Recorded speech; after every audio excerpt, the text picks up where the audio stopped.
Bismillahirrahmanirrahim. Assalamualaikum warahmatullahi wabarakatuh. Innal hamdalillah nahmaduhu wa nasta'inuhu wa nastaghfiruh wa na'udzu billahi min syururi anfusina wa min sayyiati a'malina. May yahdihillahu fala mudilla lahu wa may yudlil fala hadiyalah. Asyhadu an la ilaha illallah wahdahu la syarikalah wa asyhadu anna Muhammadan abduhu wa rasuluh la nabiyya wa rasula ba'dah. Pemirsa sekalian yang berbahagia, pertama marilah kita senantiasa memanjatkan puji syukur kehadirat Allah Subhanahu wa taala yang telah melimpahkan kenikmatan kepada kita sehingga diberi kesehatan oleh Allah untuk mengikuti kajian pada kesempatan ini tanpa halangan suatu apapun. Shalawat serta salam semoga tercurah kepada Nabiullah Muhammad sallallahu alaihi wasallam yang telah menyampaikan risalah Islam sampai kepada kita. Pada kesempatan yang berbahagia ini, saya akan menyampaikan beberapa hal terkait dengan hadis nomor 1 dari kitab Arba'in Nawawi yang menjelaskan tentang niat. Bismillahirrahmanirrahim. Ngan Amirul Mukminina Abi Hafsin Umar ibn al-Khattab radhiyallahu anhu qala sami'tu Rasulullah sallallahu alaihi wasallam yaqulu innamal a'malu binniyat wa innamal likulli imri'in ma nawa faman kanat hijratuhu ila Allah wa rasulih fa hijratuhu ila Allah wa rasulih wa man kanat hijratuhu lidunya yusibuha au ila imra'atin yankihuha fahijratuhu ila ma hajara ilai. Hadis yang pertama ini diriwayatkan dari Amirul Mukminin Umar bin Khattab radhiyallahu anhu. Beliau mendengar Rasulullah sallallahu alaihi wasallam bersabda, sesungguhnya amal itu tergantung pada niatnya, dan sesungguhnya bagi setiap orang apa yang ia niatkan. Barang siapa hijrahnya menuju Allah dan Rasulnya, ia akan sampai kepada Allah dan Rasulnya. Barang siapa hijrahnya menuju dunia yang akan diperolehnya atau menuju wanita yang akan dinikahinya, ia akan mendapatkan apa yang dituju. Diperhatikan oleh dua imam ahli hadis. Nah, jadi yang pertama adalah bahwa setiap amalan itu tergantung pada niatnya.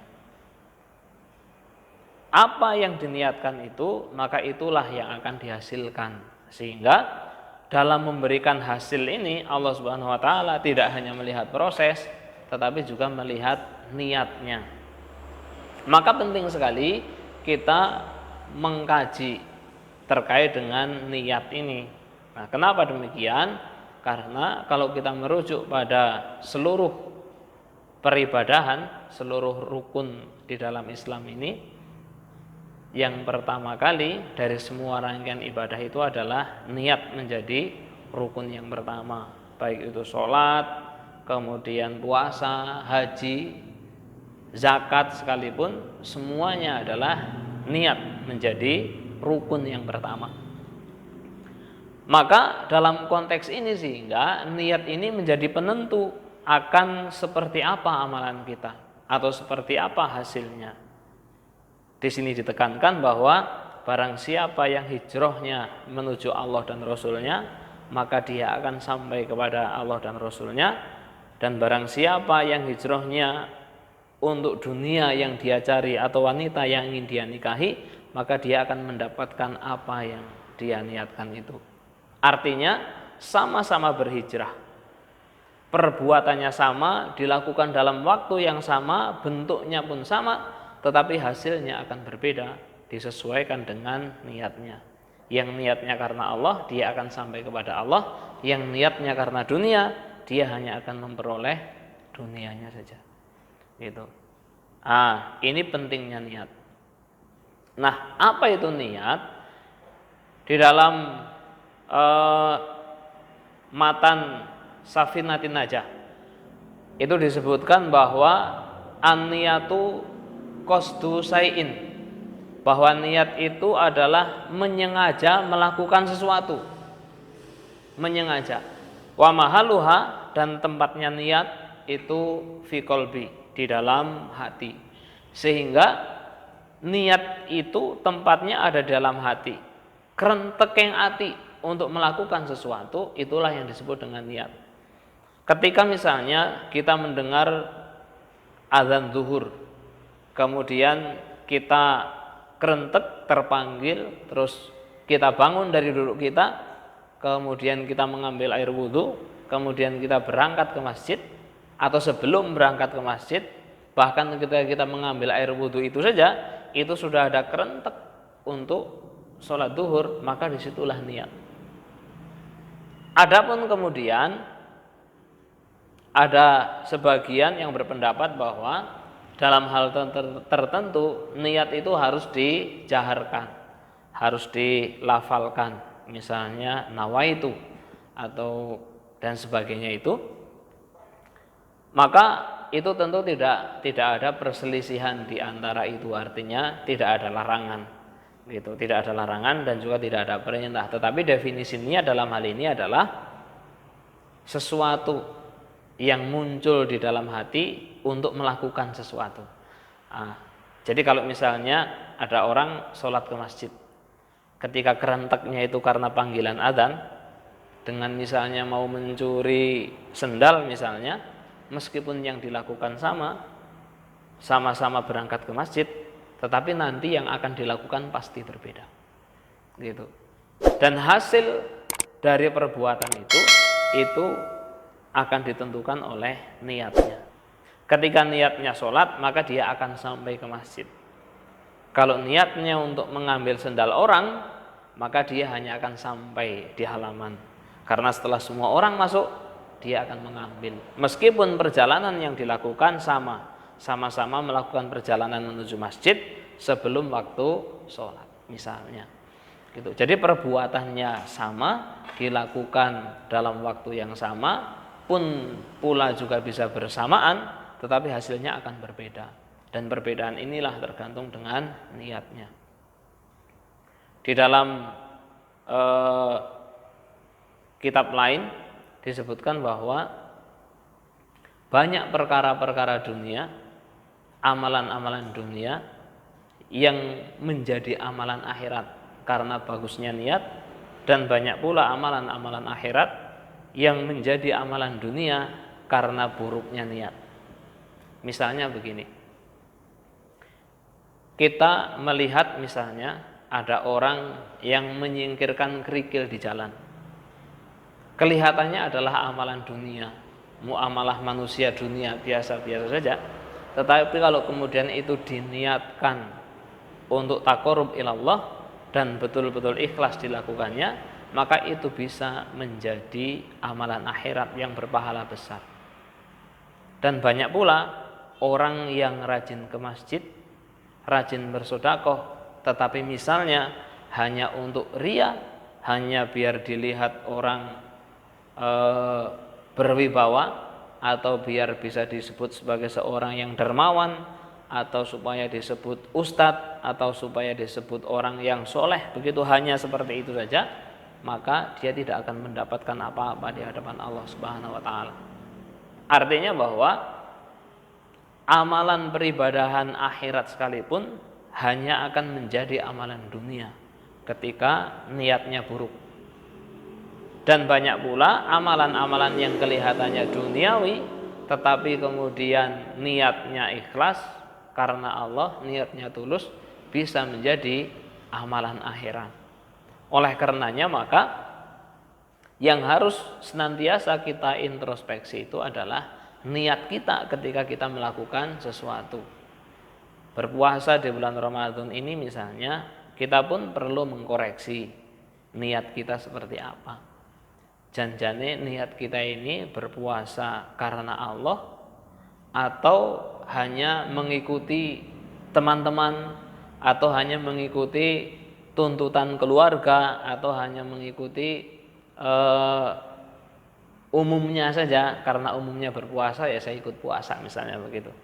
Nah, sama-sama berpuasa, tetapi ketika niatnya berbeda, maka hasilnya pun akan berbeda. Itu man shoma ramadhana imanan wahtisaban. Gitu. Yang akan mendapatkan derajat ghufira lahu ma taqaddama min dambihi itu adalah yang imanan wahtisaban. Didasarkan iman, kemudian harapan untuk mengharap diampuni oleh Allah. Gitu. Dan itu adalah bahasa hati yang seperti itu. Nah, maka orang yang tidak ada imanan wahtisaban itu, maka dia tidak akan mendapatkan ghufira lahu itu. Gitu. Nah, imanan wahtisaban itu adalah bahasa hati sebenarnya. Gitu, bahasa hati yang dia akan sangat lekat dengan apa yang diniatkan.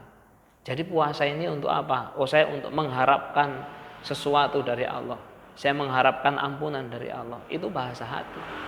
Gitu. Ketika harapannya adalah untuk mendapatkan ampunan dari Allah, maka niatnya puasa itu adalah untuk mencari pengampunan kepada Allah. Maka Allah akan memberikan pengampunan itu. Gitu. Nah, kalau misalnya niatnya karena satu keluarga berpuasa misalnya, kemudian berpuasa niatnya hanya itu, ya sudah, dia hanya mendapatkan itu saja. Gitu. Tidak mendapatkan yang lain. Nah, sehingga ada baiknya ketika kita melakukan amalan apapun, gitu, baik amalan yang kelihatannya ukhrawi maupun yang kelihatannya duniawi, meskipun sebenarnya tidak ada dikotomi amalan dunia dan amalan akhirat, gitu. Tetapi kan ada amalan yang kelihatannya, gitu, kelihatannya amalan ukhrawi dan ada yang kelihatannya amalan duniawi, itu kan ada. Nah, maka baik kita melaksanakan amalan yang manapun itu, maka harus kita perbagus niat kita hanya untuk beribadah kepada Allah Subhanahu wa taala. Kenapa? Karena kalau kita meniatkan untuk beribadah kepada Allah, kita akan mendapatkan dua, gitu. Yang pertama adalah kita akan mendapatkan ibadahnya, niat ibadahnya itu, maka akan mendatangkan pahala. Kemudian yang kedua adalah efek samping dari yang kita lakukan itu akan ada hasil yang kita peroleh di dunia. Misalnya kita bekerja, maka diniatkan untuk beribadah. Gitu. Dengan diniatkan beribadah, kita ikhlas, tulus untuk mengharapkan pahala dari Allah Subhanahu wa taala untuk Allah Subhanahu wa taala, maka proses melakukan pekerjaan itu pun kita mendapatkan pahala.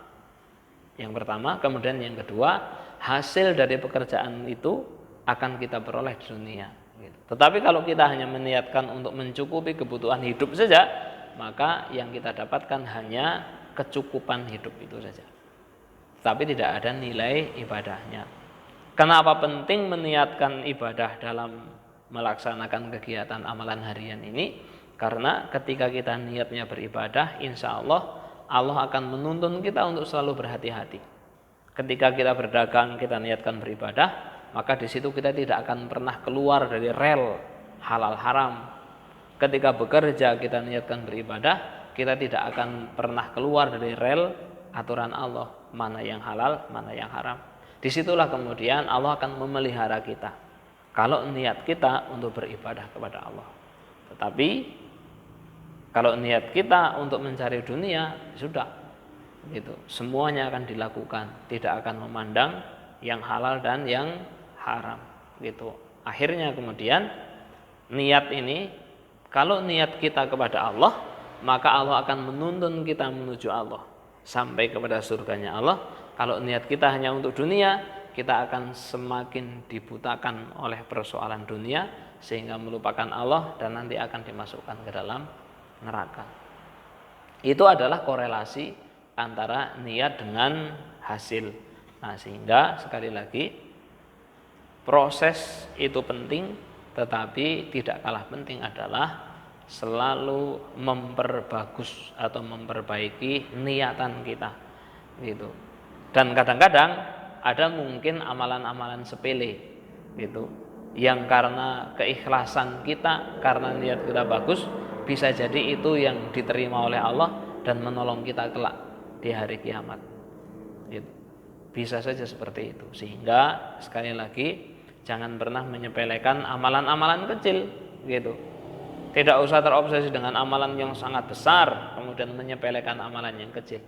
Yang kecil-kecil itu kita kerjakan dengan niat yang bagus, dengan niat yang baik, maka insya Allah dari yang kecil-kecil ini kemudian akan menjadi besar tanpa kita sadari, sehingga kita dimasukkan sebagai golongan orang yang beruntung dan dipertemukan dengan Rasulullah dan Allah Subhanahu wa taala kelak di dalam surga.